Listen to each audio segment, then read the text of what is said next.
어, 사탄은 말을 비틀어서 합니다.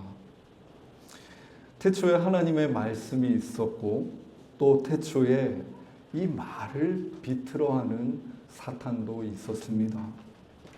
사람은 사탄이 비트는 말을 들으면서 원형 하나님이 주신 그 말씀을 점차 잊어갑니다. 정령 죽으리라는 말이 결코 죽지 아니하리라로 둔갑하고 하나님의 말씀과 거룩함을 상징하던 선과 악을 알게 하는 나무의 열매가 그저 탐욕의 대상으로 전락하는 그곳은 더 이상 하나님과 함께 거니는 에덴 동산이 될 수 없습니다. 저는 요즘 길을 가면서 정치인들이 사거리 길목마다 내건 현수막의 말들을 무수히 보게 되는데 좌나 우나 할 것 없이 하나같이 말들을 비틀고 선동하기에 여념이 없었습니다. 속상했던 것이 우리 아이들이 다니는 길목인데 이 아이들이 정치에 대해서 협의와 협치가 아니라 조롱이며 비난이라는 것을 이 길 위에서 배워야 한다는 사실이 참 속상했습니다. 말을 비트는 언사가 가득한 그 길의 사거리는 보시기에 아름다웠던 하나님이 지으신 세상의 모습을 자꾸만 상실해 갑니다. 그런데 여러분, 우리라고 여기서 자유로울 수 있겠습니까? 어느 날에 저는 제가 어떤 상황이며 사람에 대해 이야기하다가 스스로 교묘하게 말을 비틀고 있는 모습을 봅니다. 나에게 유리하게 말하려고 과장하거나 축소시켜서 말하는 자신을 보면서 내 자신이 사탄이나 정치인과 전혀 다르지가 않구나 하는 깨달음을 얻을 때도 있습니다. 말을 비틀 때 우리는 에덴 동산을 파괴하고 하나님이 창조하신 그 보시기에 좋았던 세상을 일그러뜨리는 한 사람으로 전락해 버립니다. 이 말을 비튼다의 반대 측면을 생각해 보면 비틀어진 말들이 모두 사라지고 뜻이 서로 통하여 오해가 없는 상태, 바로 그 상태야말로 에덴 동산의 본 모습이라고 할 수 있을 것입니다. 보시기에 좋다 하셨던 그 창조 때의 모습 말입니다.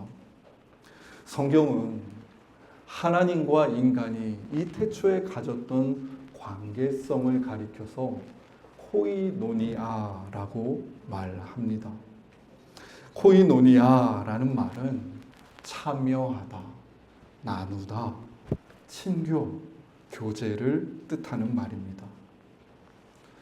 다름 아닌 성경 안에는 비틀어진 말 속에 죄에 신음하는 사람들의 이야기가 자자하다가 바로 신약 성경 사도행전 오늘 성설과 본문 이 오순절 날에 코이노니아의 사건이 일어났다고 말합니다.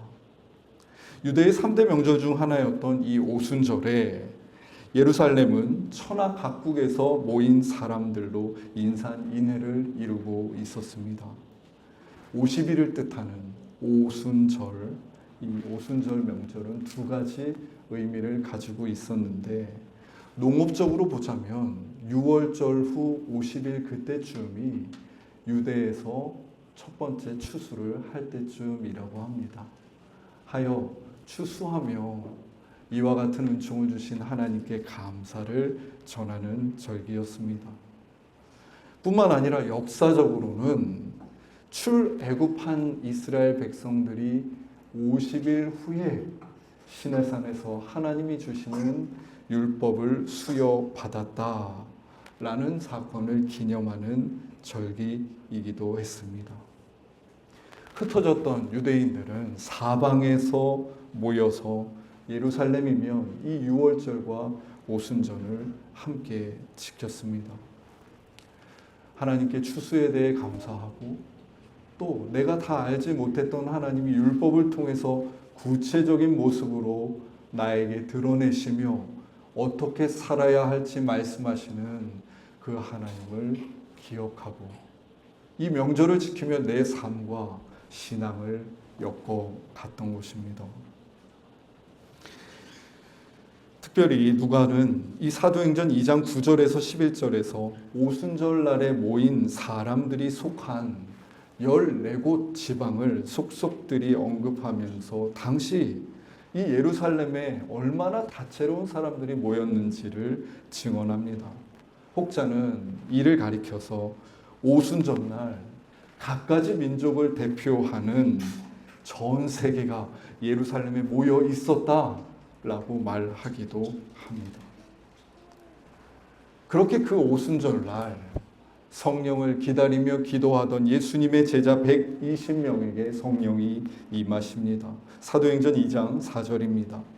그들이 다 성령의 충만함을 받고 성령이 말하게 하심을 따라 다른 언어들로 말하기를 시작하니라. 120명이라는 꽤 많은 사람들이 목소리를 한 번에 내었으니 사람들이 이게 무슨 일인가 하고 모여들 수밖에 없었지만 예루살렘이 소동하기까지 했던 것은 단지 큰 소리 때문이 아니었습니다. 본문 8절입니다. 우리 각 사람이 난 곳 방언으로 듣게 되는 것이 어찌 되느냐. 지금 예루살렘에 방문한 저들은 유대인이었지만 외국에서 태어나고 자란 2세들이었고 당연히 유대인들과 언어적 거리감을 가지고 있었습니다. 그런데 그렇게 낯선 언어가 가득한 예루살렘 길 위에서 저마다 자신의 모국어로 하나님의 큰 일이 들려오는 것을 경험하게 되었으니 이 기이한 현상에 놀라지 않을 수 없었던 것입니다. 여러분, 모국어는 내가 태어나서 어머니에게 처음으로 듣고 익혔던 내 몸에 각인된 가장 친밀하고 친숙한 언어 아닙니까? 그런데 저 갈릴리 사람들이 자신들의 모국어로 하나님의 큰 일을 선명하게 전하고 있으니 듣는 저들은 이 들려오는 하나님의 이야기에 참여하지 않을 도리가 없게 되었습니다. 신적인 교제, 하나님의 일에 참여하고 그 이야기를 나의 이야기로 받아들이는 코이노니아의 상황이 지금 그 길 위에서 갑자기 저들에게 찾아온 것입니다. 여러분, 어떻게 이런 일이 일어날 수 있습니까? 본문 속 어떤 이들은 이 이해할 수 없는 상황을 조롱하면서 지금 저 사람들이 아침부터 불과 아침 9시였음에도 불구하고 새술에 취해 있어서 그렇다고 조롱합니다. 하지만 틀린 말입니다. 제가 이러한 상황이 갑자기 찾아왔다고 표현했습니다만 이 또한 틀린 말입니다. 이 사건은 사실 오래전부터 준비된 하나님의 뜻이었습니다. 예수님이 그토록 당신의 공생애를 지내시면서도 제자들에게 주시고 싶어 하셨던 성령님, 그 성령을 기다리며 오로지 기도에 힘쓰던 이들에게 마침내 성령이 임재하심으로 이 코이노니아의 사건이 일어난 것입니다. 베드로는 사도행전 2장 17절에서 하나님께서 말세에 내 영을 모든 육체에 부어주겠다고 하신 요엘 선지서의 말씀을 인용하며 이 사건이 술에 취한 결과가 아니라 하나님께서 당신의 영을 우리에게 부어주신 결과로 일어난 일이라 증언합니다. 이렇게 볼 때 성령께서는 모든 언어적인 장벽, 문화적인 장벽, 인종적인 장벽을 무용하게 하십니다. 성령은 저들이 갈릴리 촌사람이라는 사회적인 편견 또한 무용하게 만드십니다. 성령님은 하나님의 뜻을 이 땅에 선명히 보이시며 하늘과 땅이 맞닿게 하십니다. 이렇게 코이노니아를 이루시는 성령이 계시기에 우리는 그리스도와 연결될 수 있을 뿐만 아니라 나와 다른 존재를 바라보는 새로운 눈길도 얻을 수 있습니다. 고린도전서 12장 13절입니다. 우리가 유대인이나 헬라인이나 종이나 자유인이나 다 한 성령으로 세례를 받아 한 몸이 되었고 또 한 성령을 마시게 하셨느니라. 성령 안에서 너가 유대인이냐 헬라인이냐 하던 이 인종 구분법과 네가 지금 종이냐 자유인이냐 물었던 계급 구분법은 땅에 떨어집니다.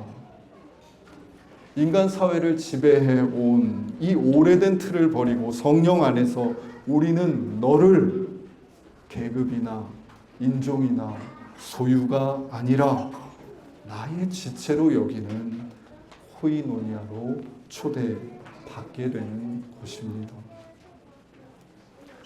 어거스틴으로 알려졌지요. 히포의 아우구스티누스는 이렇게 말합니다. 사람은 자기 자신보다 자기 자신이 생각하는 것보다 더 큰 무언가, 더 위대한 무언가를 발견하게 될 때까지는 결코 안식에 이를 수가 없다. 이는 우리가 인생을 살아가면서 나 자신이나 나의 가족에 갇혀서 골몰에서 살아서만은 하나님이 주시는 참된 평화나 안식을 누릴 수 없다는 말입니다. 그러나 여러분, 이 세상에 가득한 사회적 틀을 내면화하고 있는 우리가 어떻게 우리가 가진 편협함과 이 개인주의적인 성향을 넘어서 더 크고 위대한 하나님의 이끄심을 따라 나아갈 수 있겠습니까? 우리가 그 길을 향해 나를 넘어 나아갈 수 있는 방법은 오직 나에게 임하시는 성령, 나를 가득 채우시고 이끄시는 그 성령의 이끄심에 내 삶을 내어 맡김을 통해서만 가능한 일입니다. 성령 안에서 우리는 우리에게 날마다 찾아오는 희노애락이 그저 단순한 기쁨이나 슬픔을 넘어서 더 큰 하나님의 이야기와 뜻과 연결되어 있음을 발견합니다. 성령 안에서 우리는 우리 서로의 만남이 그저 우연이 아니라 더 크고 위대하신 하나님의 섭리 가운데 있는 만남이며 사건임을 발견하게 됩니다. 성령께서 이루어 가시는 이 코이노니아의 신비가 결정적으로 눈앞에 드러나는 성사가 다름 아닌 세례입니다. 여러분, 우리가 세례 받았다는 사실은 이미 우리에게 내 생각과 자아보다도 더 크고 위대하신 성령께서 임해 계시다는 증거이기 때문입니다. 우리 안에 가득 부어졌고 차오르셨고 하여 애고에 갇힌 우리를 구원하고 그리스도의 길과 이를 따르는 교회 공동체로 우리를 초대하시는 이 성령님 안에서 우리는 이 땅에서도 그리스도인으로 하나님의 일에 참여하는 코이노니아를 이루며 살 수 있는 것입니다. 비가 세상을 가득 채운 오늘 우리가 세상을 흠뻑 적신 이 물처럼 충만한 성령 안에 있는 존재임을 기억하며 우리의 하루하루를 그 크고 위대하신 성령님과 함께 성령 안에서 일구어 갑시다. 더불어 오늘 유아 세례식을 통하여 바람과 물과 불로 충만한 이 길로 초대받은 우리 아이들과 코이노니아의 은총을 함께 누리며 서로의 삶을 크고 위대한 하나님 안에 가꾸어가는 우리 정의의 느티나무 숲 교회가 되면 참 좋겠습니다. 함께 기도 드리시겠습니다. 하나님, 내가 세례받은 자임을 다시 기억합니다. 성령께서 그저 추상적으로 성경 안에 계시지 아니하시고 내 삶을 충만하고 가득하게 채우시는 하나님의 영이심을 고백합니다. 성령님, 우리가 성령 강림 주일을 맞아 다시 한번 내 삶을 당신께 내어 맡기고 싶습니다. 근시안적으로 눈앞의 일과 나의 일과 내 가족의 일에 천착하던 우리를 구원하시오. 나의 모든 작고 큰 일상과 삶이 크고 위대하신 하나님과 연결되어 있음을 성령 안에 깨달아 알게 하여 주십시오. 성령이 주시는 그 새로운 눈길로 너와 우리와 세상을 다시 바라보고 사랑하며 이 땅에서 예수의 길을 가는 그리스도인으로 살아갈 수 있도록 우리를 인도하여 주십시오. 예수님의 이름으로 기도드립니다. 아멘.